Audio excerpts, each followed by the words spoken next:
pihak media juga salah. Kamu jurusan Ilkom atau psikolog? Ilkom, Ilkom, Ilkom ya. Ilkom. Salah sama itu dong, sama Kaila sama Alfia. Iya. Oh, malah kaget kamu dapat. Kenapa milih aku gitu dari dia? What happened? Kenapa? Itu panjang, panjang prosesnya.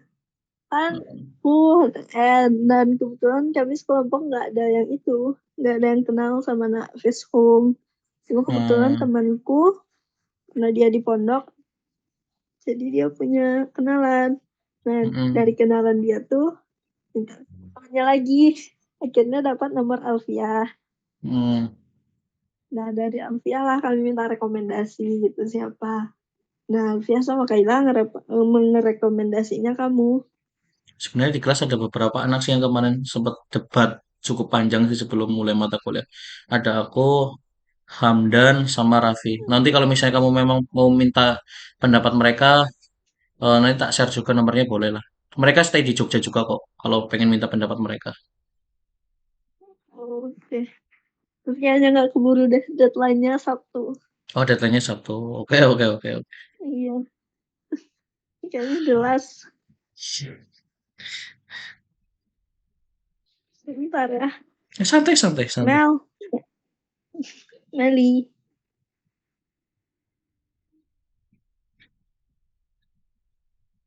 Iya, Sar, iya. Masa yang lain Mel? Kalian masih Jumatan habis masih baru turun mungkin. Ya gak tahu ya. Iya kayaknya sih. Beda masjid, beda itu biasanya. Beda khutbah. Iya. Di sini belum selesai sih. Mm. Di sini tapi nggak tahu tiba-tiba selesainya cepat banget ternyata. Yang ikut sama aku.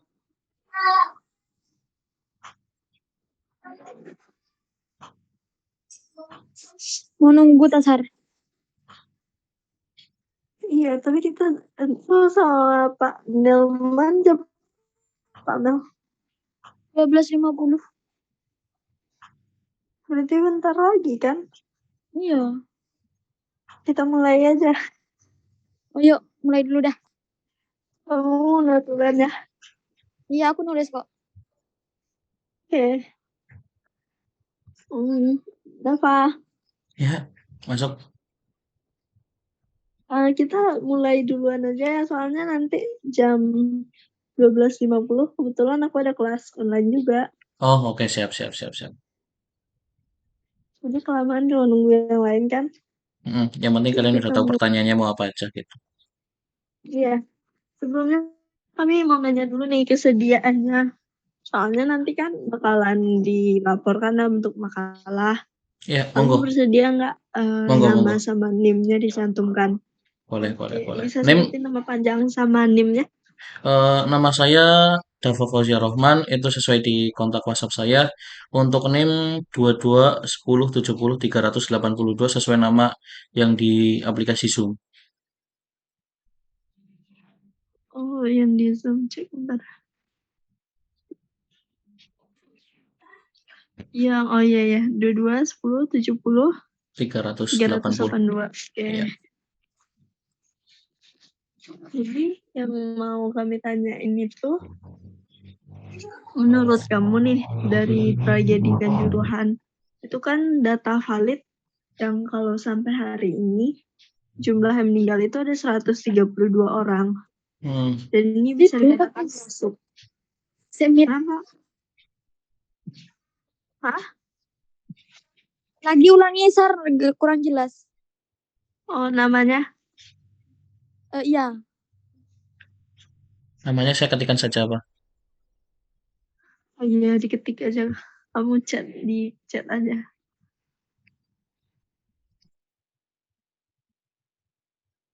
Sudah. Yes.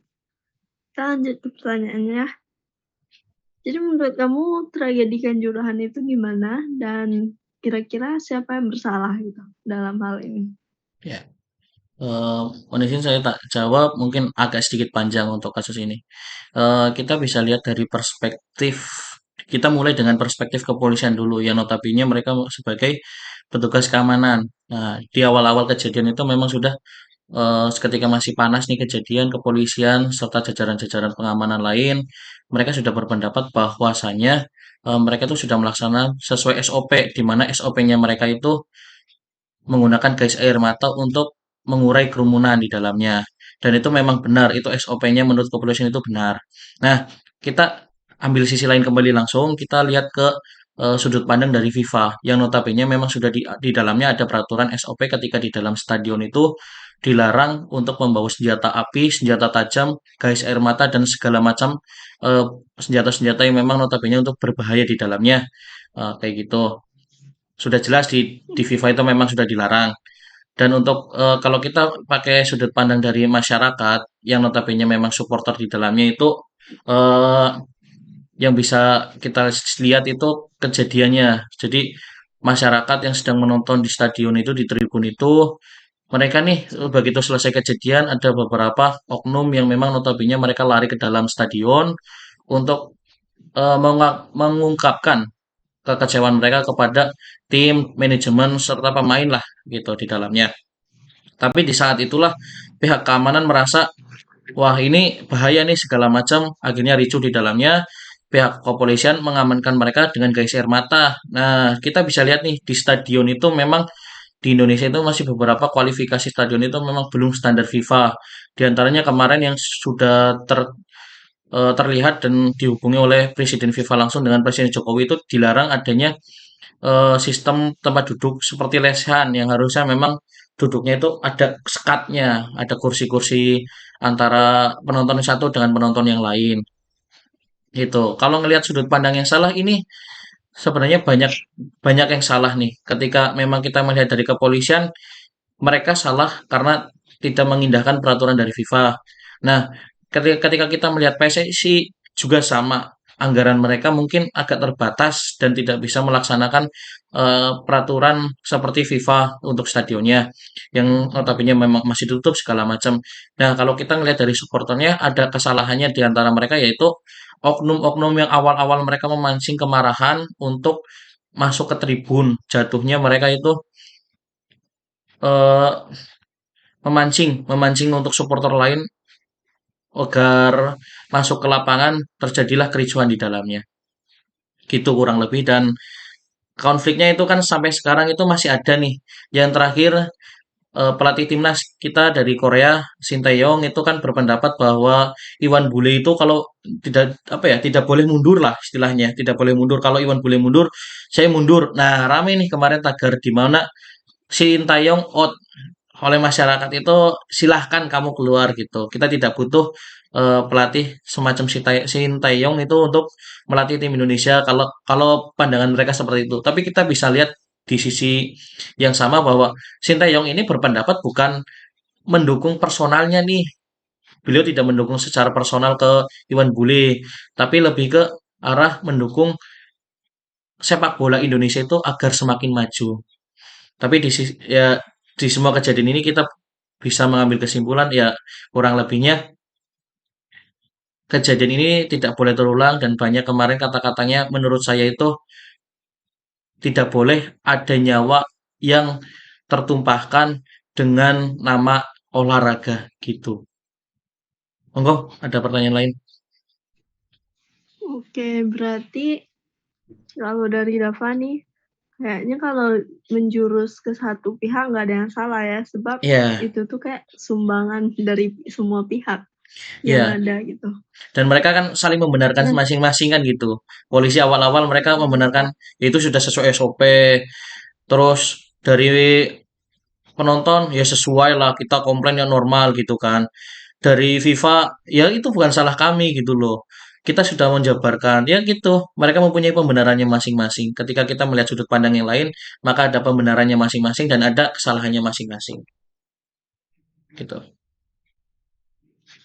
oke. Terus pertanyaan selanjutnya nih, gimana pendapat kamu tentang nasib korban yang meninggal gitu? Karena kan bisa aman ya untuk dikatakan kalau seandainya korban yang meninggal itu mereka mati konyol di sana. Iya nggak sih, maksudnya datang dengan niat baik untuk hiburan, tapi ternyata pulang tinggal bawa nama gitu. Iya, ya kemarin kan kita ngelihat loh salah satu di acara narasi Mata Najwa itu Najwa Shihab sempat mengundang saudara dari korban nih. Saya lupa itu saudaranya di kakak, adik atau ibu atau siapanya gitu. Kan mengatakan bahwa ini nih saudara saya ini mau dia izinnya pamit ngaji nih padahal dia nonton Arema gitu loh. Dan akhirnya pulang-pulang dengan ambulan gitu kurang lebih. Dan ada kemarin juga dapat berita bahwa ada nih ibu-ibu yang nyari bingungan di bandara mau ke Arema, mau ke sana ke dekat stadion ke rumah sakit apa gitu pertanyaannya saya lupa.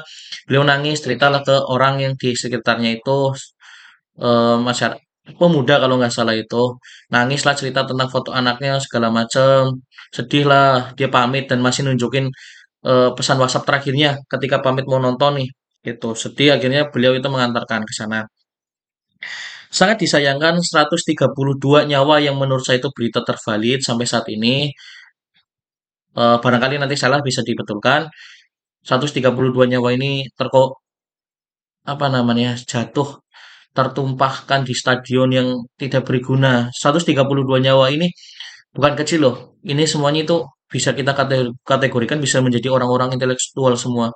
Ada anak kecil yang menjadi korban, ada orang tua yang menjadi korban dan anaknya menjadi yatim piatu. Ada anak yang pamit kepada orang tuanya untuk menonton saja sebentar, tapi akhirnya menonton selamanya dari alam berikutnya. Itu sangat tidak bisa tertoleransi dengan segitu. Satu saja itu tidak boleh. Menurut saya secara pribadi itu tidak boleh. Nyawa itu ditumpahkan dengan tidak semestinya gitu.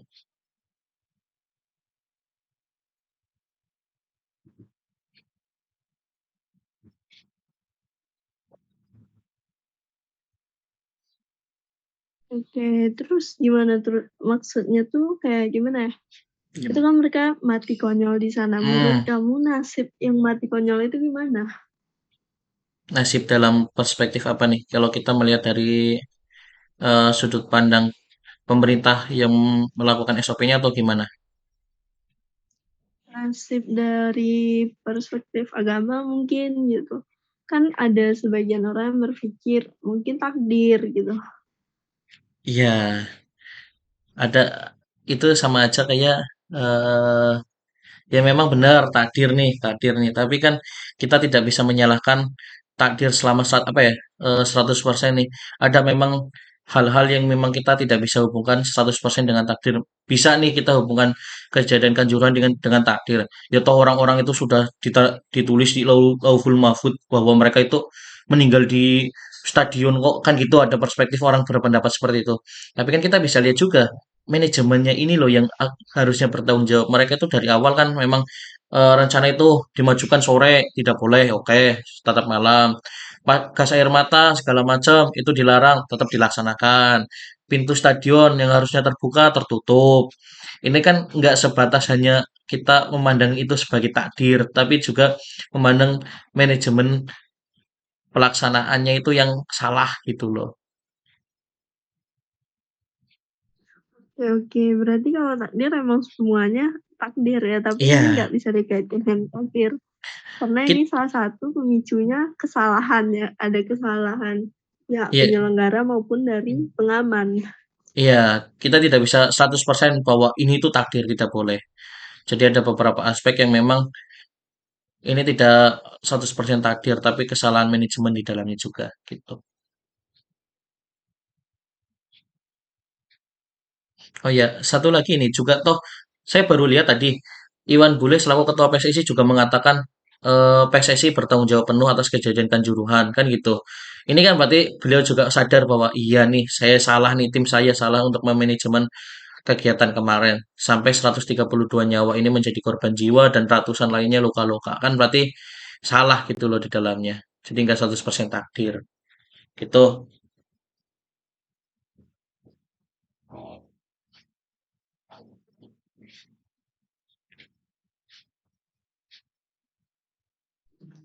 Iya, ya. Terus kalau menurut kamu kan ada terakhir itu ada 6 orang yang ditetapkan sebagai tersangka. Mm-mm. 4 diantaranya kepolisian, 1 lagi liga ketua Liga PSI Indonesia, 1 lagi aku lupa. Dari kan ada 4 ya polisi yang ditetapin jadi tersangka, otomatis secara nggak langsung kan mereka udah dipecat. Jadi yang mau kami tanya, gimana menurut kamu nasib keluarga yang terlantar itu? Dari keluarga polisinya atau dari korbannya?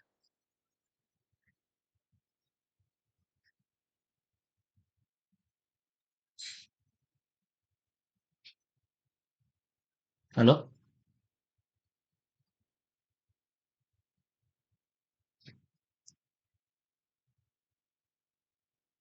Halo, cek, cek.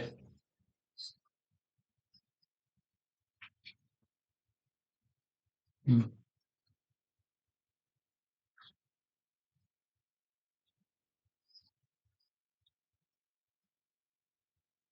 Halo, cek. Aduh, sinyalnya tiba-tiba.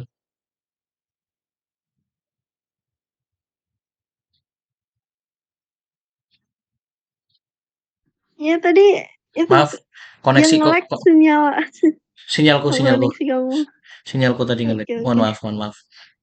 Kita pakai Oke, ini sudut pandang dari keluarga terlantar dari keluarga kepolisian yang memang mereka dipecat atau keluarga terlantar dari korban kanjuruhannya nih, yang polisi. polisi yang dipecat nih. Ya, Hmm.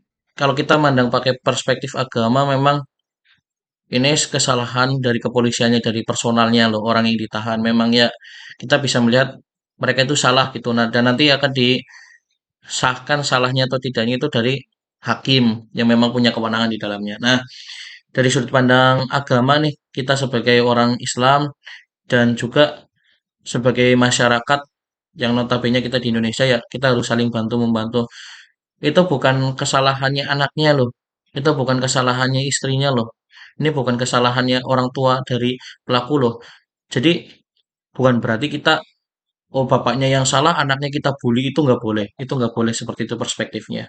Beda, beda, beda, beda lagi kalau misalnya memang, misalnya suami istri ini memang bersekongkol untuk melakukan kejahatan nih. Berarti kan dua orang ini memang bersalah. Tapi kalau memang ada anaknya, anak ini nggak boleh kita hujat gitu loh. Karena memang si anak ini nggak tahu salah apa-apa, dia nggak ikut-ikutan, tapi memang dua orang ini yang ikut-ikutan. Nah, kalau dari perspektif kepolisian ini ya, yang tanggung jawab kan satu nih dari keluarga misal, ya berarti kita nggak boleh nih anak-anaknya kita hujat, tapi kita juga bantu mereka ketika memang ekonomi mereka bermasalah otomatis karena orang tuanya itu masuk sel kan harus bertanggung jawab apa ya harus bertanggung jawab atas kesalahannya dia maka orang-orang terdekatnya dia harus mulai membantu. Kan ada nih di Islam itu kalau nggak salah ketika ayahnya itu nggak bisa menafkahi atau meninggal atau ada alasan tertentu, kakak dari ayahnya itu yang bertanggung jawab untuk menafkahi si anaknya gitu loh. Jadi menafkahi ponakannya gitu.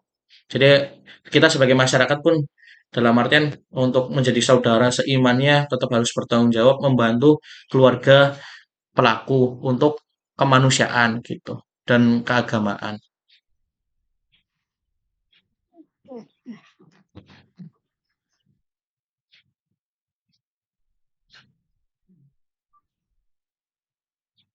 Izin masuk untuk bertanya, bisa Iya, didengar suaraku, Dok? Nah, bisa bisa bisa bisa. oke, itu kita tadi udah ngebahas nasib baik dari korban dan pelaku. Dan ini kami bertanya ke Davanya mengenai tragedinya. Kira-kira Dava punya nggak pengalaman yang sekiranya suasananya sama seperti tragedi Kanjuruhan gitu? Ya, Oh, sebenarnya ini jatuhnya di apa ya kebencanaan ke alam ya, bukan bencana kemanusiaan dalam artian salah satu ulah manajemen manusia. Iya, saya pernah dalam artian dulu pas berangkat erupsi Semeru tahun kemarin atau tahun ini saya lupa itu erupsi Semeru kemarin saya di minggu-minggu awal memang berangkat ke sana. Saya ngelihat nih problematika kemanusiaan di sana. Saya di pos di ring 3 itu saya begitu sampai ingat hari Jumat itu sekitar jam 11 jam setengah 12 saya sampai di Lumajang, Jawa Timur, di Kecamatan Lumajang itu sampai kita komunikasi via handy-talkie dengan anggota ORARI, Organisasi Radio Antar Organisasi Radio Amatir Republik Indonesia. Nah, di sananya itu begitu kita sampai, kita benar-benar belum turun dari ambulan ketika sampai di lokasi. Di sana itu dikabarkan ke saya lupa ke pos informasi bahwa telah ditemukan mawar hitam satu di lokasi ini. Kita baru sampai nih, kita dengar satu mawar hitam telah ditemukan. Buat teman-teman yang nggak tahu di istilah bencana ini, mawar hitam itu mayat ya, jenazah. Jenazah itu ditemukan di tumpukan erupsi Semeru debunya. Dan jawaban-jawaban berikutnya memang ya ini kemanusiaan. Ini kita ngelihat dari aspek Semeru aja udah sedih banget nih. Kemarin saya ke sana ya cukup nangis, warga itu panik.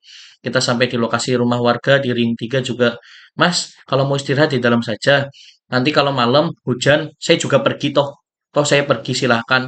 Insya Allah saya percaya dengan masnya semua di sini nggak bakal macam-macam di rumah saya. Saya silahkan buat masnya itu istirahat di sini sampai kita akrab dengan anaknya gitu loh. Sampai ditanya lagi kita ke sana lagi kapan ke Lumajang gitu.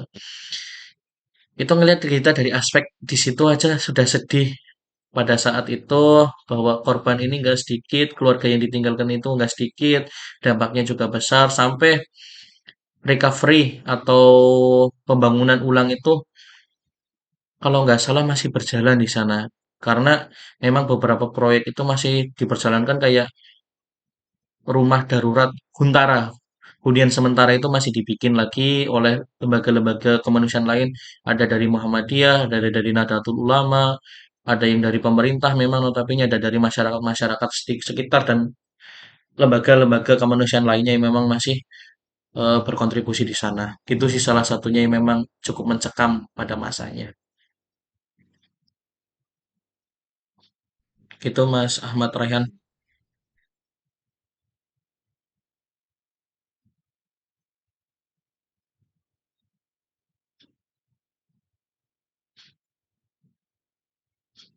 Ya, berarti itu kejadiannya tahun berapa? Saya lupa, sebentar saya cek ya untuk kejadian erupsi Semeru. Erupsi Semeru terakhir itu,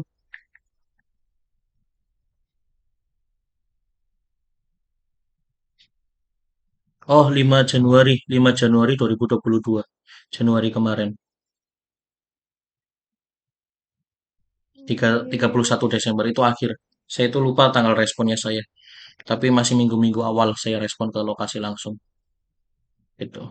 Berarti dapat pernah nggak sih gitu kan ada kejadian dari Semeru gitu yang bencana seperti itu ditambah dengan tragedi Kanjuruhan sekarang.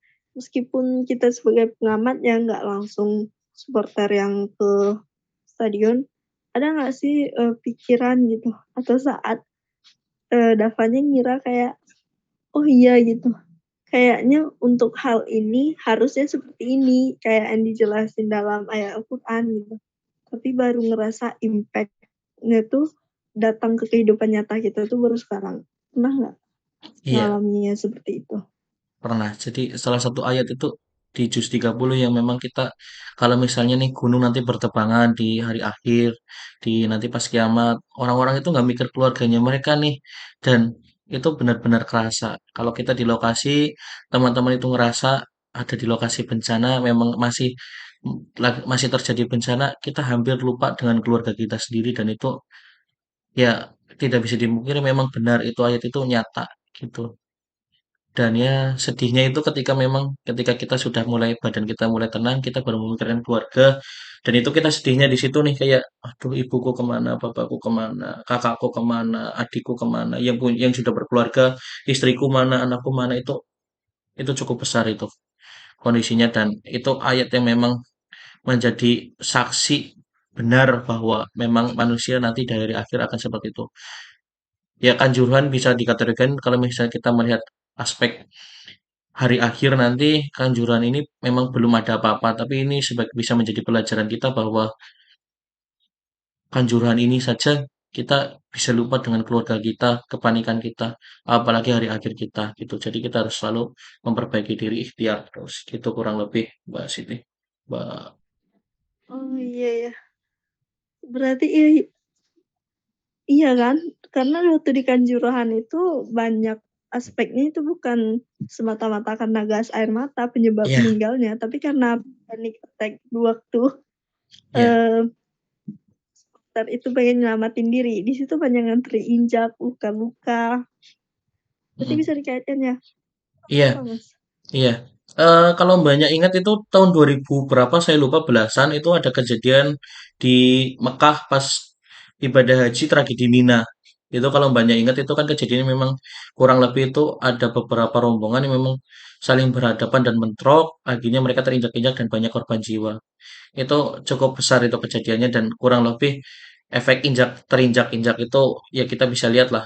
Nggak mungkin istilahnya nggak apa-apa. Nyatanya itu ada beberapa kejadian memang yang terinjak-injak dan banyak itu akhirnya meninggal gitu. Iya ya. Kalau untuk ayat yang berkaitan itu tadi, ayat bisa disebutkan Mas apa suratnya? Sebentar ya, saya takut salah untuk soal ayat Al-Quran. Gitu.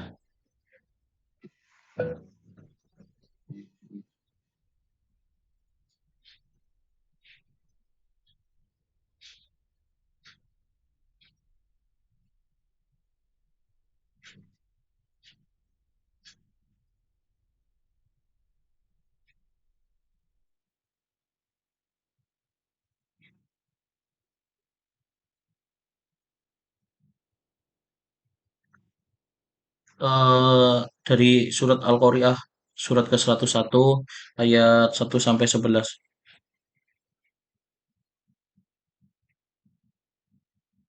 Itu yang bisa saya simpulkan karena di dalamnya ini kita bisa baca Bismillahirrahmanirrahim. Al-Qari'ah hari kiamat. Al-Qari'ah apakah hari kiamat itu dan tahukah kamu apakah hari kiamat itu? Pada hari itu manusia seperti laron yang berterbangan dan ada yang mengartikan ini aneh-aneh gitu. Dan gunung-gunung seperti bulu yang dihambur-hamburkan. Maka adapun yang orang yang bertimbangan kebaikannya, maka dia berada dalam kehidupan yang memuaskan. Dan adapun orang yang ringan timbangannya, maka tempat kembalinya adalah neraka Hawiyah. Dan tahu kamu apakah neraka Hawiyah itu? Yaitu api yang sangat panas. Nah, kita bisa melihat nih dari Al-Qari'ah ayat 1 sampai ayat 6. Kita bisa fokuskan kembali ke ayat 6. Mohon maaf sampai ayat ke-5. Mohon maaf sampai ayat ke-5. Di situ itu sudah dijelaskan hari kiamat itu pada hari itu manusia itu seperti laron yang berterbangan. Mbak Siti, Mas Zulfikar, Mas Ahmad Raihan, sama Mbak siapa yang satu lagi nih, pasti pernah ngeliat kan laron berterbangan itu bagaimana kan. Mereka itu banyak banget, tidak teratur, selalu berputar-putar. Itu seperti itu gambarannya. Dan itu kemungkinan kejadian Kanjuruhan dan kejadian Mina itu mereka sudah panik semua ya. Dan ada memang kejadian Mina itu memang saudara saya itu memang posisi memang di Makkah, orang tua saya itu pada saat itu memang di Makkah, alhamdulillah. Dan mereka selamat karena mereka itu melanggar aturan sebenarnya di dalamnya, tapi alhamdulillah orang tua saya selamat dari kejadian Mina gitu. Dan memang benar semuanya itu Berarti panik. Gimana? mengalami itu orang tua. Iya, kita kita yang di Indonesia ini, saya dan kakak saya itu berusaha hubungi orang tua saya dengan kejadian Mina dan keren itu kita nyoba hubungi beliau berdua, tidak bisa terhubungi, kita sempat memang panik yang di rumah. Ya, kita nggak bisa menyamakan kejadian yang saya dan kakak saya alami dengan eh, orang tua kerabat di Kanjuruhan, tapi kurang lebih sama. Kita panik ketika kita sudah mengetahui kabar ada kejadian seperti ini, keluarga kita yang di sana tidak bisa dihubungi, kurang lebih gitu perasaannya, paniknya kita sebagai keluarga. Oke, berarti dah banyak ya kesimpulan yang dapat kami ambil. Siap, Makasih sebelumnya nih Dal, maksudnya siap. udah bersedia waktu. Apalagi tadi ngasih taunya sempat mendadak kan. Terus mungkin sampai di sini dulu gitu diskusinya, Siap. caranya. Kebetulan kami juga ada kelas online setelah ini. Oke, siap. Oke, selanjutnya. Kalau Oh iya, nanti Tidak untuk waktunya. Makasih ya Bang. Siap. Mau izin ini kan tadi tak record, mau izin tak masukkan di YouTube saya. Sementara masih nanti bakal tak privat. Tapi apabila nanti teman-teman kayak butuh rekamannya, nanti bakal tak publish gitu, sesuai permintaan gitu, untuk menjadi berkas saya aja. Gimana? Diperbolehkan? Oh, silakan, nggak Ya masalah. siap.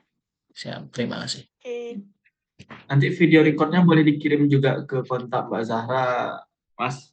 Oke siap. Mau via Untuk Google Drive atau di YouTube aja?